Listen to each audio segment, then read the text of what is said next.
আমাদের বিয়ে হয় সেই 2014 সালে। আর বিয়ের ঠিক 1 মাস বাদেই আমি চলে গেছিলাম আমেরিকা। সেখানে 1.5 বছর কাটিয়ে দেশে ফিরে আসা এবং তারপরে আবার 2019 সালে চলে আসলাম লাক্সেমবার্গে।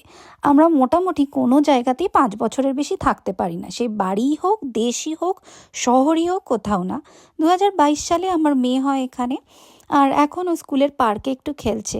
আর আমি এই ভিডিওটি বানাচ্ছি, আমি হঠাৎই একদিন একজন খুব বড় মাপের একজন আমেরিকান মানে ইন্ডিয়ান ব্লগার, উনি আমেরিকাতে থাকেন, আমাদের বাঙালি, তার ভিডিও দেখছিলাম। উনি রিসেন্টলি তার একজন খুব কাছের মানুষকে হারিয়েছেন এবং তার কন্যা সন্তানকে, যে আই গেস টিনেজার, তাকে বোঝাতে গিয়ে উনি যে আমাদের দাহ সংস্কার কিভাবে হয় মৃত্যুর পরে সেটি বোঝাতে গিয়ে উনি সেটাকে বললেন যে ঠিক আমরা যেরকম ওভেনে কেক বেক করি, আমাদের দেহটিও ওরকম করে বেক হয়ে যায়।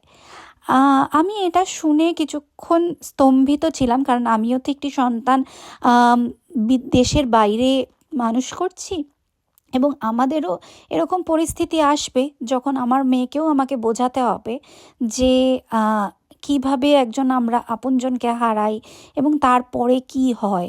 এবং সেটিকে বোঝাতে গিয়ে যদি আমার মেয়েকে এটা বলতে হয় যে সেই কাছের মানুষটাকে আমরা ওভেনে বেক করছি, আমার মনে হয় না এর থেকে লজ্জাজনক আর কোনো সিচুয়েশন হতে পারে।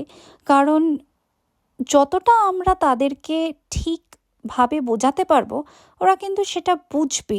কিন্তু তাই বলে একজন টিনেজার বা একজন কন্যা সন্তান হোক বা ছেলে সন্তানই হোক, তাকে বোঝানো যে তোমার যে আপনজনকে আমরা ওভেনে বেক করছি, আমার মনে হয় না এটা একজন সোশ্যাল ইনফ্লুয়েন্সার হিসেবে খুব উচিত কাজ।